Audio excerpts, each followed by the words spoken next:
Bonjour, je m'appelle Amélie, je suis originaire de Belgique, de Namur. J'ai fait une année d'études à l'Institut biblique de Genève. Pendant cette année, mon cœur s'est vraiment affermi dans la conviction que je devais m'engager pour la Belgique. Et puis, comme j'avais de bons contacts avec des membres de Via Nova, les contacts ont continué pendant cette année à l'IBG. Et puis, assez naturellement, les choses se sont mises en place. Et je suis actuellement donc stagiaire à l'autre rive de Gembloux.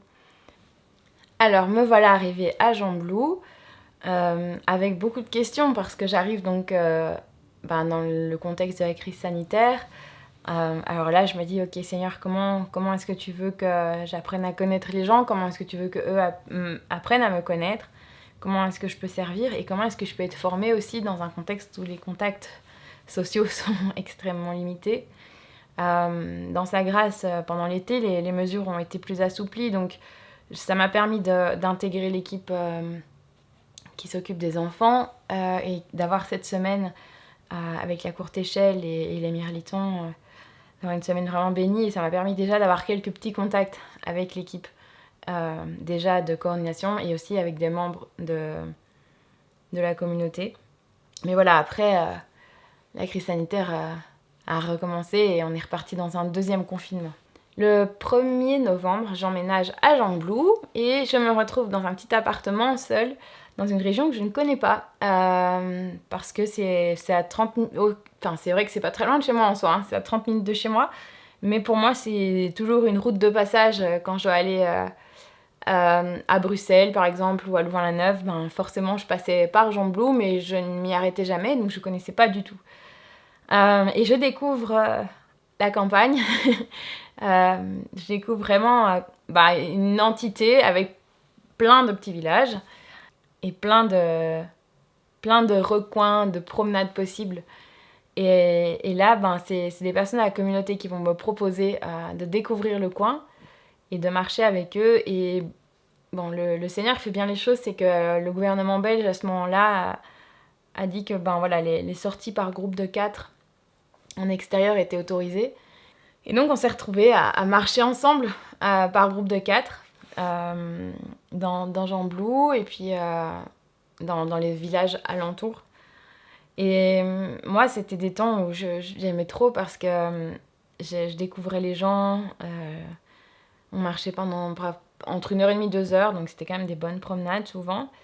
Et ça me permettait d'avoir plein de discussions, de les découvrir, qu'eux me découvrent. Et vraiment des temps bénis. Et en fait, c'est quelque chose qui va se développer au final dans la communauté. Les décisions gouvernementales ont atteint aussi le moral de la communauté. Et le fait de pouvoir marcher, c'était une façon aussi de se forcer de sortir, de garder du contact, de prier les uns pour les autres. Et ça nourrit. Et ça crée du lien et ça aide à traverser ces moments difficiles. Et puis ça aussi, commencer à faire des étincelles dans la créativité. Et puis on s'est dit qu'on ne pouvait pas passer à côté non plus de Noël et de Pâques. Alors là où ça a été dur moralement en Belgique, c'était que on n'avait pas le droit de fêter Noël comme d'habitude, avec nos proches, avec nos familles et nos amis.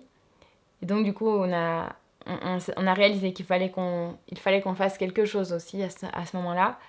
Et on a créé un parcours, une promenade avec différents postes. Et à ces postes, il y avait des QR codes qui renvoyaient à des vidéos, qui renvoyaient à des réflexions, à des musiques, à des choses plus créatives, à des défis, enfin voilà, plein de petites choses. Et on a refait la même chose ici à Pâques. Le but, c'était vraiment d'amener les gens à parler, à se découvrir, à rechercher Jésus, mais à eux aussi à être créatifs. Et donc, il y avait des défis, etc.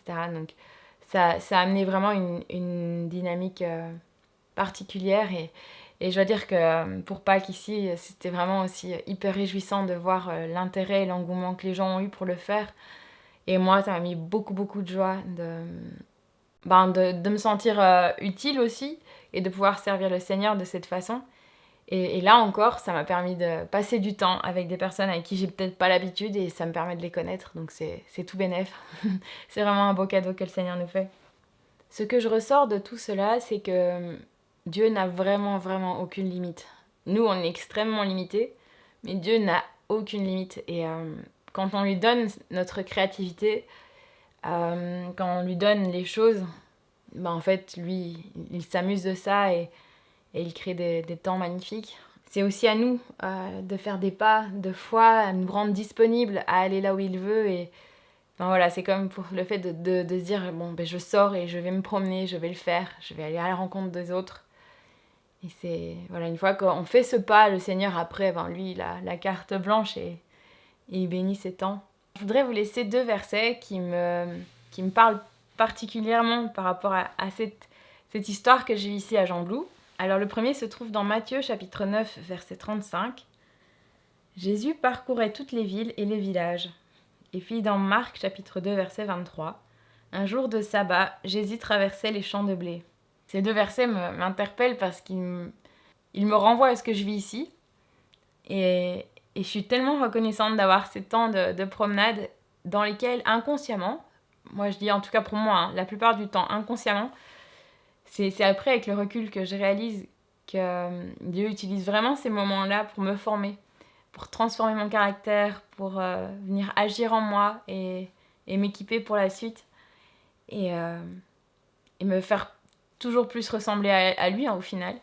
Et je le vois aussi chez les autres. Donc ouais, ces temps de promenade, de cheminement, ils sont vraiment productifs et remplis de fruits pour nous transformer à l'image de Jésus.